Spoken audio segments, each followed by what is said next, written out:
Now, foreigners could be made to pay more if they want to purchase property in New South Wales. It's a suggestion that's been put forward by the Treasurer Daniel Mookhey to tackle the ongoing housing crisis. He's declared money from overseas investors should be directed to help in the construction of new homes. I want to be confident that foreign investors are helping us build new homes rather than competing for the homes we've already built. But I've got to say, I'm worried if it is the case that overseas investors are simply competing for the existing stock.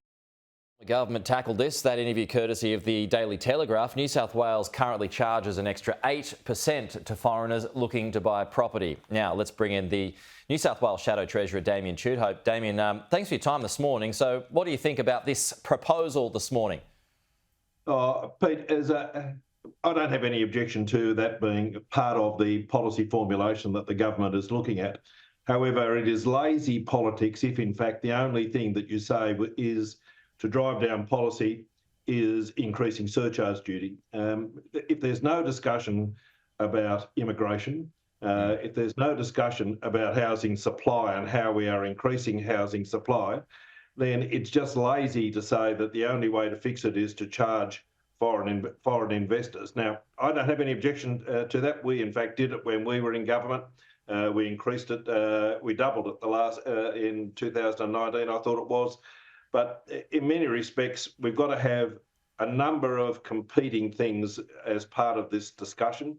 And if the Treasurer is serious about raising this money for increasing housing supply, then the manner in which he increases the surcharge duty has got to be hypothecated towards creating a fund for establishing housing supply, and so that it's not used for other things that government may have as its priorities. Okay, I mean, that's a fair enough point when you're talking about those other factors as well. But when it comes to, increasing the taxes on foreign investors, what's the ceiling here, Damien? I mean, Canada goes as high as an extra 25%. Should we go up there as well? Well, Ontario has gone to 25%, and they're, I suppose, a sub-national jurisdiction the same way as New South Wales is.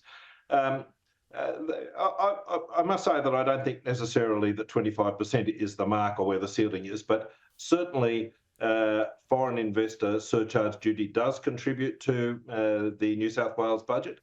It is something which can be used as a tool for helping first home buyers and purchasers who are in Australia. But there are other factors that have got to be taken into account. I don't necessarily embrace 25% as the figure. We have, in fact, welcomed investment in New South Wales from overseas. Certainly the investment in build-to-rent properties by overseas companies has been welcomed in New South Wales.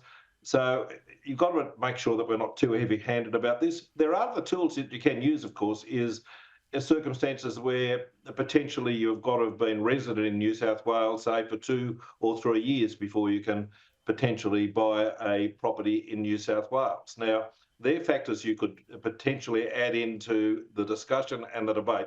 Just throwing in surcharge duty as a potential remedy, I think, is a lazy way of approaching politics. It's the same way that this government has approached housing policy in relation to planning. It is a one-size-fits-all. We will tell you how to do it. We don't want to consult with communities about it.